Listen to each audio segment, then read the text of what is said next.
Russian researchers in the late 1940s kept 5 people awake for 15 days using an experimental gas-based stimulant. They were kept in a sealed environment to carefully monitor their oxygen intake so the gas didn't kill them, since it was toxic in high concentrations. This was before closed-circuit cameras, so they had only microphones and 5-inch thick glass porthole-sized windows into the chamber to monitor them. The chamber was stocked with books, cots to sleep on, but no bedding, running water and toilet, and enough dry food to last all 5 for over a month. The test subjects were political prisoners deemed enemies of the state during World War II. Everything was fine for the first 5 days. The subjects hardly complained, having been promised, falsely, that they would be freed if they submitted to the test and did not sleep for 30 days. Their conversations and activities were monitored, and it was noted that they continued to talk about increasingly traumatic incidents in their past, and the general tone of their conversations took on a darker aspect after the 4-day mark. After 5 days, they started to complain about their circumstances and events that led to them to where they were and started to demonstrate severe paranoia. They stopped talking to each other and began alternately whispering into the microphones in one-way mirrored potholes. Oddly, they all seemed to think they could win the trust of the experimenters by turning over their comrades, the other subjects in captivity with them. At first, the researchers suspected this was an effect of the gas itself. After 9 days, the first of them started screaming. He ran the length of the chamber repeatedly, yelling at the top of his lungs for 3 hours straight. He continued attempting to scream, but was only able to produce occasional squeaks. The researchers postulated that he had physically torn his vocal cords. The most surprising thing about this behavior is how the other captives reacted to it. Or rather, didn't react to it. They continued whispering to the microphones until the second of their captives started to scream. The 2 non-screaming captives took the books apart, smeared page after page with their own feces, and pasted them calmly over the glass portholes. The screaming promptly stopped. So did the whispering to the microphones. After 3 more days passed, the researchers checked the microphones hourly to make sure they were working, since they thought it was impossible that no sound could be coming with 5 people inside. The oxygen consumption in the chamber indicated that all 5 must still be alive. In fact, it was the amount of oxygen 5 people would consume at a very heavy level of strenuous exercise. On the morning of the 14th day, the researchers did something they said they would not do to get a reaction from the captives. They used the intercom inside the chamber. Hoping to provoke any response from the captives they were afraid were either dead or vegetables. They announced, "We are opening the chamber to test the microphones. Step away from the door and lie flat on the floor or you will be shot. Compliance will earn one of you your immediate freedom." To their surprise, they heard a single phrase and a calm voice response. "We no longer want to be freed." Debate broke out among the researchers and the military forces funding the research. Unable to provoke any more response using the intercom, it was finally decided to open the chamber at midnight on the 15th day.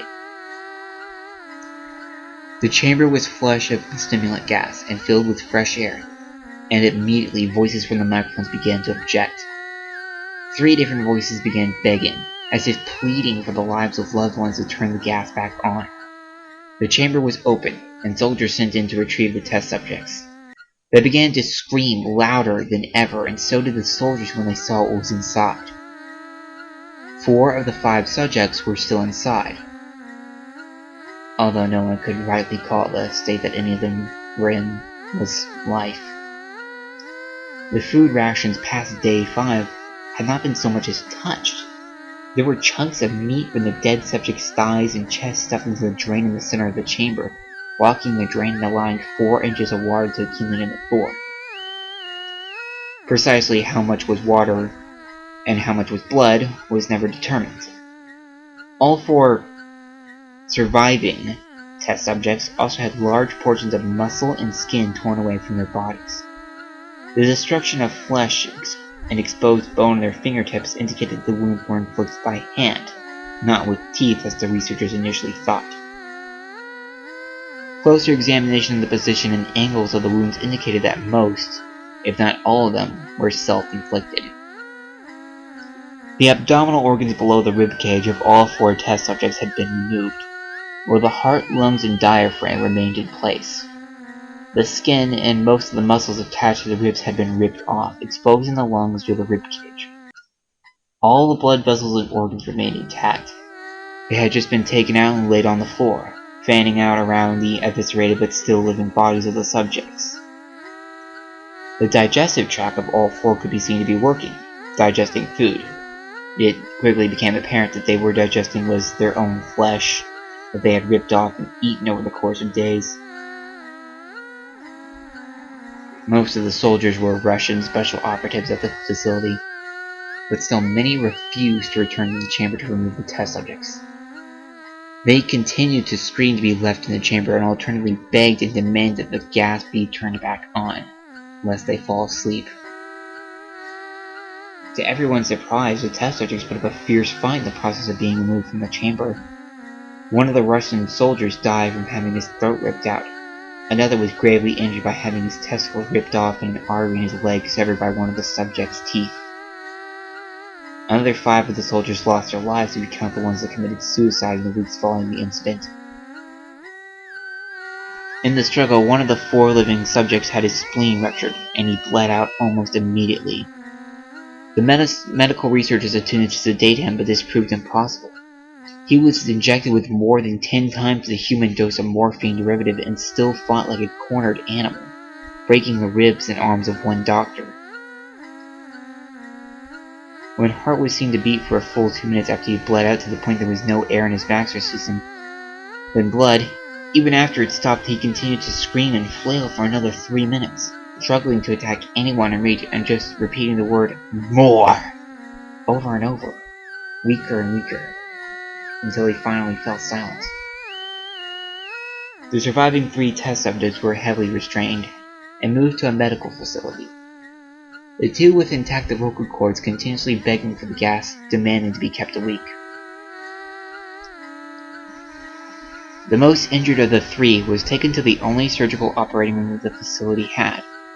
In the process of preparing the subject to have his organs placed back within his body, it was found that he was effectively immune to the sedative they had given him to prepare him for the surgery. He fought fiercely against his restraints when the anesthetic gas was brought out to put him under. He managed to tear most of the way through a 4-inch wide leather strap on one wrist, even though the weight of a 200-pound soldier holding that wrist as well. It took only a little more anesthetic than normal to put him under, and the instant his eyelids fluttered and closed, his heart stopped. In the autopsy of the test subject that died on the operating table, it was found that his blood had triple the normal level of oxygen. His muscles that were still attached to his skeleton were badly torn and had broken 9 bones in his struggle to not be subdued. Most of them were from the force his own muscles had exerted on them.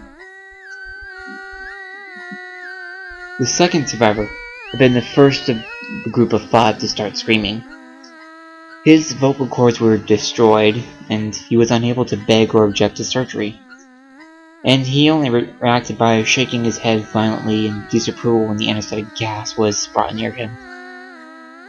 He shook his head yes when someone suggested, reluctantly, that they try the surgery without anesthetic, and did not react for the entire 6-hour procedure, replacing his abdominal organs and attempting to cover them with what remained of his skin.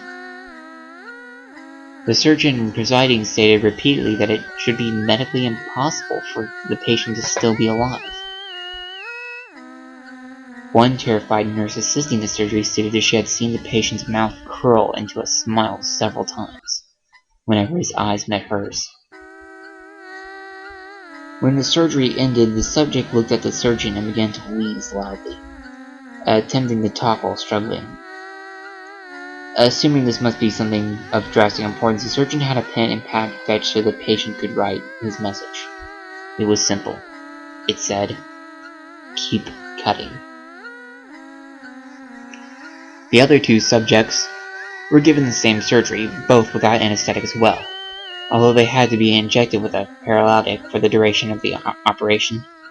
The surgeon found it impossible to perform the operation while the patients laughed continuously. Once paralyzed, the subjects could only follow the attending researchers with their eyes. The paralytic cleared their system in an abnormally short period of time, and they were soon trying to escape their bonds. The moment they could speak, they were again asking for the stimulant gas. The researchers tried asking why they had injured themselves, why they had ripped out their own guts, and why they wanted to be given the gas again. Only one response was given. I must remain awake. All 3 subjects' restraints were reinforced, and they were placed back into the chamber awaiting determination as to what should be done with them. The researchers, facing the wrath of their military benefactors for having failed the stated goals of their project, considered euthanizing the surviving subjects. The commanding officer, an ex-KGB, instead saw potential, and wanted to see what would happen if they were put back on the gas. The researchers strongly objected, of course, but they were overruled.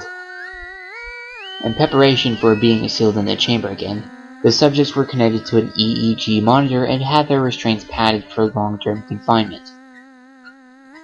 To everyone's surprise, all 3 stopped struggling the moment it was let slip that they were going back on the gas. It was obvious that at this point, all 3 were putting up a great struggle to stay awake. One of the subjects that could speak was humming loudly and continuously. The mute subject was straining his legs against the leather bonds with all his might.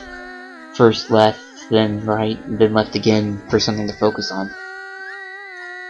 The remaining subject was holding his head off of his pillow and blinking rapidly. Having been the first to be wired for EEG, most of the researchers were monitoring his brainwaves in surprise. They were normal most of the time, but sometimes flatlined inexplicably. It looked as if he were repeatedly suffering brain death before returning to normal.